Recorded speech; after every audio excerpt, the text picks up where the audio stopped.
On a regular basis, I bless the indie developer community for continuing to make games in this generation as weird as they want to. No longer constrained simply by what may make sense or what mainstream audiences will all come running for. They can simply come up with odd concepts and then find some at least modest success if it works.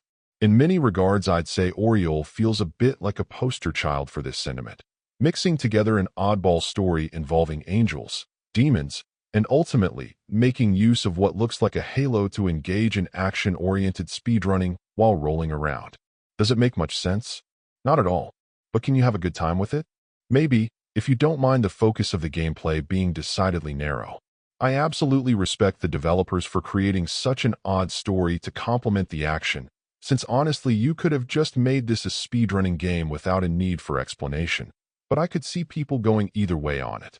It's kind of odd, with you essentially taking charge of the slacker angel Ramala, working to try to turn the tide on a sudden demonic invasion. Weirdly enough, the key to doing this is to essentially take control of a halo, working through obstacle-filled courses, first simply surviving, but then trying to get the best times possible.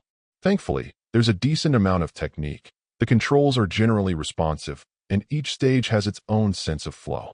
The first time you dash through, you may be able to do a respectable job, but especially as you get further along, you'll tend to see opportunities for how to attack the courses differently, giving you an incentive to return to improve your time if you feel so inclined. I will say that the overworld initially threw me off a bit, as I wasn't sure where I was supposed to go, but that may have just been me. The biggest limiting factor here, though, is that this is delivering a very specific style of action, and if you're not drawn in by a desire to do your best to speedrun a bunch of stages, there may be very little appeal. I did enjoy the quirky story, and generally how well the stages tended to play, but nothing here screams mainstream appeal by any means either. If you're looking for something a little offbeat that offers a challenge, it may be a good option, though.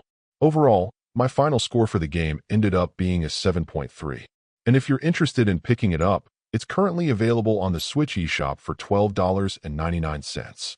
Thank you for taking the time to listen to this review. And if you'd like more information or ideas of indie games worth checking out on Switch, be sure to click on the link provided in the description. Until next time.